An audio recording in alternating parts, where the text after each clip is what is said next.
এখন যে ক্রাইম স্টোরিটা শোনাবো সেটা মুম্বাইয়ের একটা ঘটনা। 14 অক্টোবর 1997-এ মুম্বাইয়ের সিওন বলে একটা এলাকাতে ভানুমতি ঠক্কর বলে 58 বছর বয়সী একজন মহিলা থাকতেন।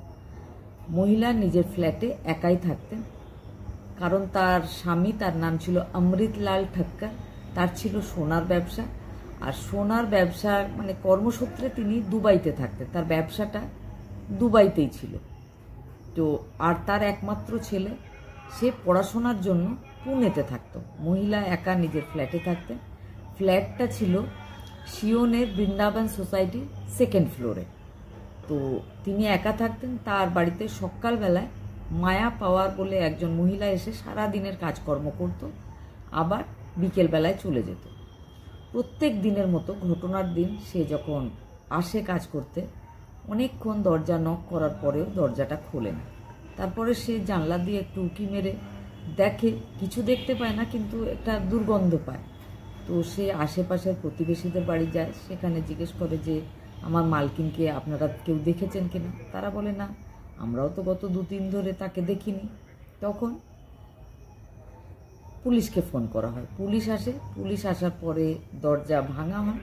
ভাঙতেই দেখা যায় যে একটা কিচেনে মহিলার ক্ষতবিক্ষত দেহ পড়ে রয়েছে। আর দেহটা দেখে বোঝা যায় যে সদ্য এই ঘটনাটা ঘটেনি, 2 দিন আগেই ঘটেছে।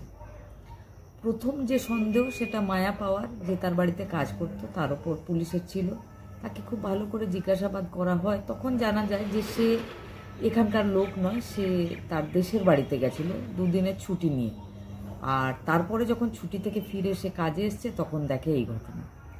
বেশ কয়েকদিন তদন্ত চলে, আর মহিলাকে অনেকবার থানায় ডাকা হয়, বিভিন্ন জিজ্ঞাসাবাদ হয়, সব আশেপাশের লোকের কাছেও জিজ্ঞাসাবাদ হয়, মহিলার হাজবেন্ড, মহিলার ছেলে, সবার সাথে জিজ্ঞাসাবাদ করার পরে পুলিশ কোনো ক্লু খুঁজে পায় না।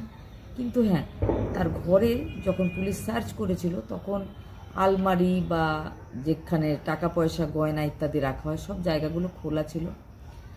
আর দেখা যায় যে মোট 2.5 লাখ টাকার জিনিসপত্র, মানে সোনাদানা আর ক্যাশ, এইসব নিয়ে 2.5 লাখ টাকার জিনিস চোরেরা নিয়ে চলে গেছিল।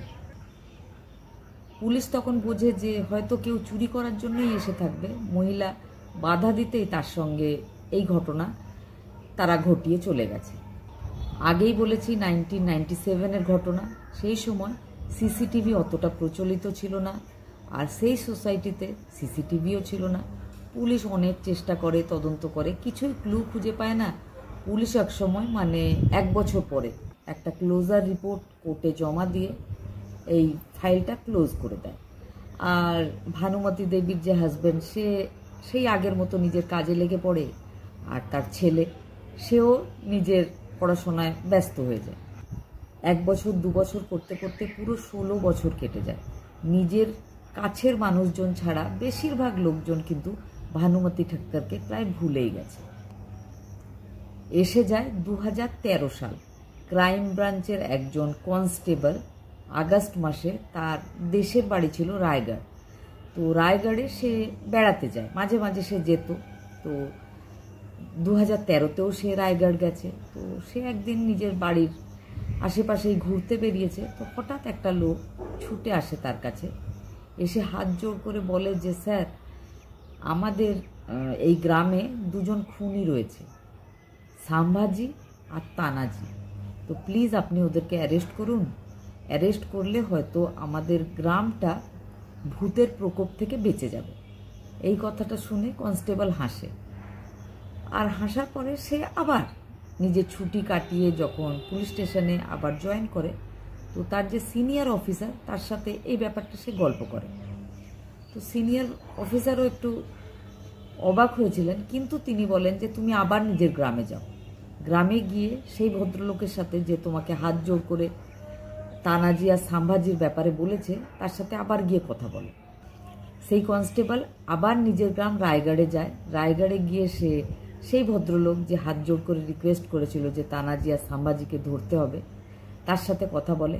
কথা বলার পরে সে জানতে পারে যে 1997-এ তানাজি, সাম্ভাজি আর সে, তারা 3 জনেই খুব প্রিয় বন্ধু। 3 জনে মিলে প্ল্যানিং করে যে তারা ভানুমতি ঠক্কর বলে একজন মহিলা, যার হাজবেন্ড সোনা ব্যবসায়ী, তার বাড়িতে প্রচুর টাকা পয়সা গয়না ইত্যাদি পাওয়া যাবে। তো তার বাড়িতে তারা চুরি করতে যাবে। সেই চুরিতে যে ইনফরমার যে বলেছিল সেও যাবে ঠিক করেছিল, কিন্তু ঘটনার দিন যেদিন তাদের চুরি করতে যাওয়ার কথা ছিল সে বলে যে না, আমি চুরি করতে যাব না, আমি কারোর বাড়িতে চুরি করতে পারবো না। তো তানাজি আর সাম্ভাজি বলে তোমাকে করতে হবে না, তুমি থাকো, আমরা যাচ্ছি। তো যেহেতু তিনজন বন্ধু, তো একজন যায় না, দুজন যায়, চুরি করে। চুরি করে বেশ অনেক টাকা পয়সা নিয়ে এসেছিল বাড়িতে, অনেক দিন তাদের খুব ভালোভাবেই চলেছিল। তো সেই ঘটনাটা সে জানে। তো সেই জন্য কনস্টেবল তাকে জিজ্ঞেস করে, তো তুমি এত বছর বলনি, 13 বছর হয়ে গেছে, তো হঠাৎ আজকে এই ঘটনাটা আমাকে বলতে এলে কেন?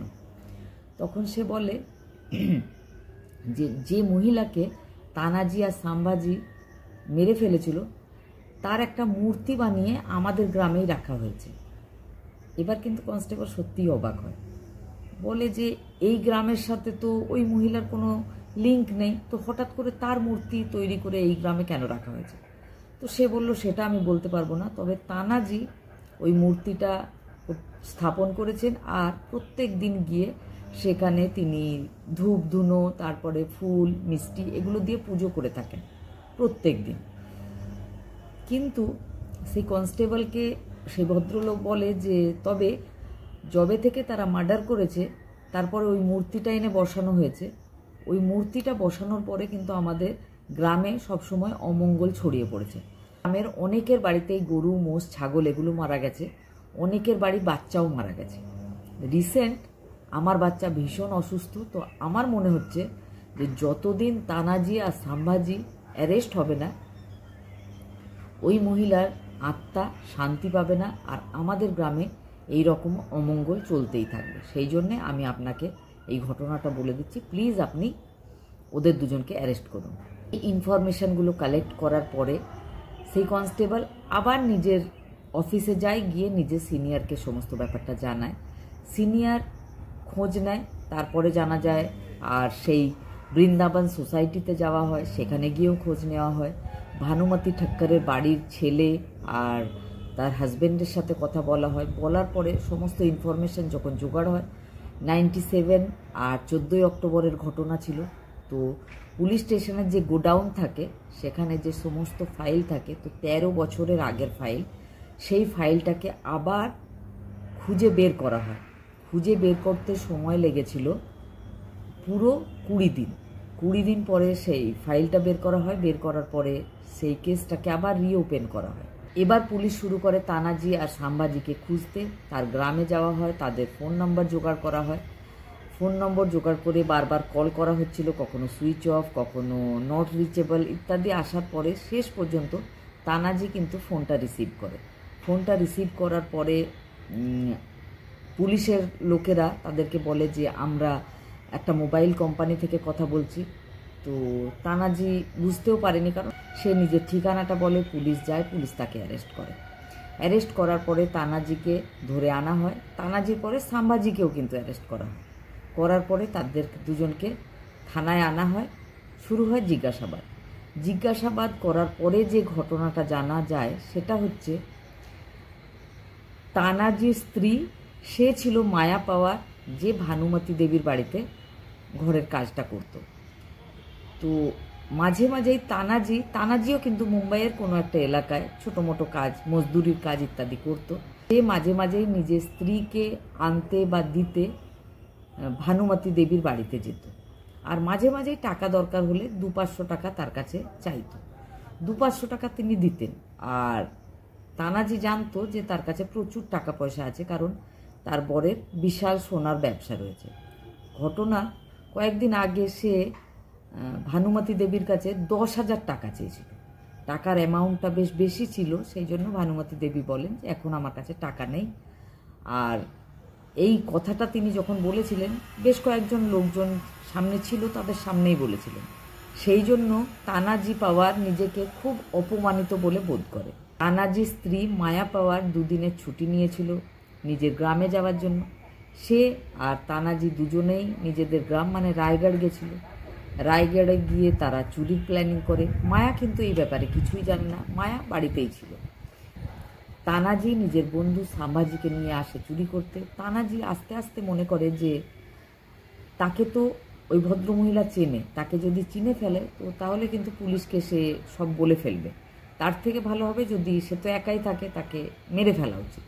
তো দুজনে মিলে করেও তাই। করার পরে তারা 2.5 লাখ মতো টাকা পয়সার জিনিস নিয়ে গ্রামে চলে যায়।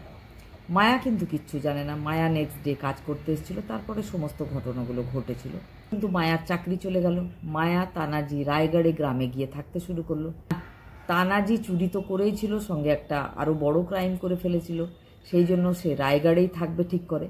কিছুদিন পরে তানাজির একটা প্রবলেম হয়। সে যখনই ঘুমাতে যাচ্ছিল তখনই সে ভানুমতি দেবীকে দেখতে পাচ্ছিল স্বপ্নে। কখনো জেগেও তার মনে হচ্ছিল যে ভানুমতি তার আশেপাশে ঘুরছে। ঘুমালেই সে তাকে দেখতে পাচ্ছিল।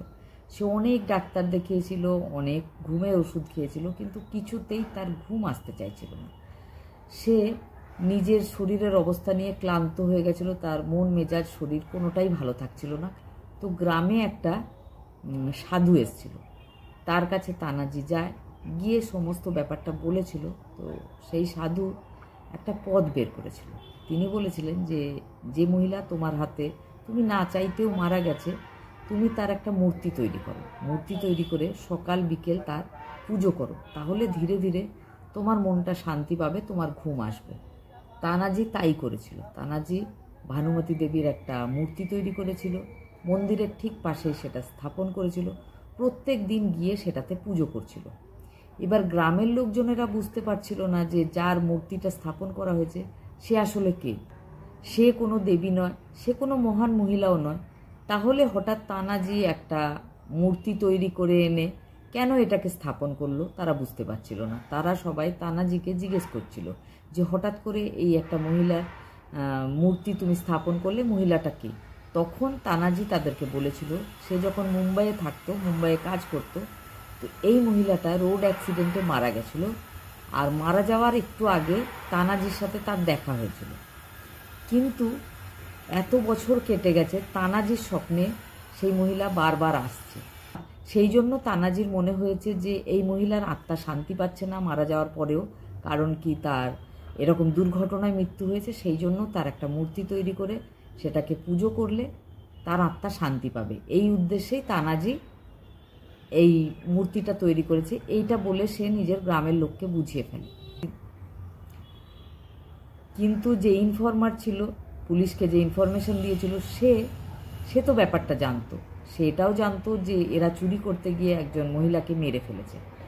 তো সে ব্যাপারটা জানতো। কিন্তু আর একটা আজব ব্যাপার ঘটে, সেটা হচ্ছে ওই যে মূর্তিটা যখন থেকে বসানো হয়েছিল তারপর থেকে কিন্তু তানাজি ঘুমাচ্ছিল, তবে আশেপাশে অনেক পশু মারা গেল। মানে কিছু একটা রোগ ছড়িয়ে পড়েছিল যার জন্য পশু মারা যায়, তারপরে অনেকে বাচ্চারাও মারা যায়। এবারে যে ইনফরমার ছিল তার যে একমাত্র ছেলে, সে ভীষণ অসুস্থ হয়ে যায়, মনে হচ্ছিল যখন তখন মারা যাবে। আর সেই সময় ওই কনস্টেবলটা গ্রামে গেছিল। আর সেই ইনফরমারের সবসময় মনে হচ্ছিল যে তানাজি আর সাম্ভাজি যে একটা পাপ করেছে, সেই জন্যই তাদের গ্রামে ভানুমতি দেবীর আত্মা ঘোরাঘুরি করে আর সবার ক্ষতি করে। তাই জন্য সবাই অসুস্থ হচ্ছে, মারা যাচ্ছে। তার বাচ্চা যদি মারা যায় সে খুব ভয়ের মধ্যে ছিল। সেই জন্য সে চাইছিল যে তানাজি আর সাম্ভাজিকে যদি উচিত শাস্তি দেওয়া হয় তাহলে হয়তো তাদের গ্রামের ওপরে যে ভানুমতি দেবীর ভূতের প্রকোপ আছে সেটা কমে যাবে। সেই জন্য সে সমস্ত ঘটনাটা বলে দিয়েছিল পুলিশকে।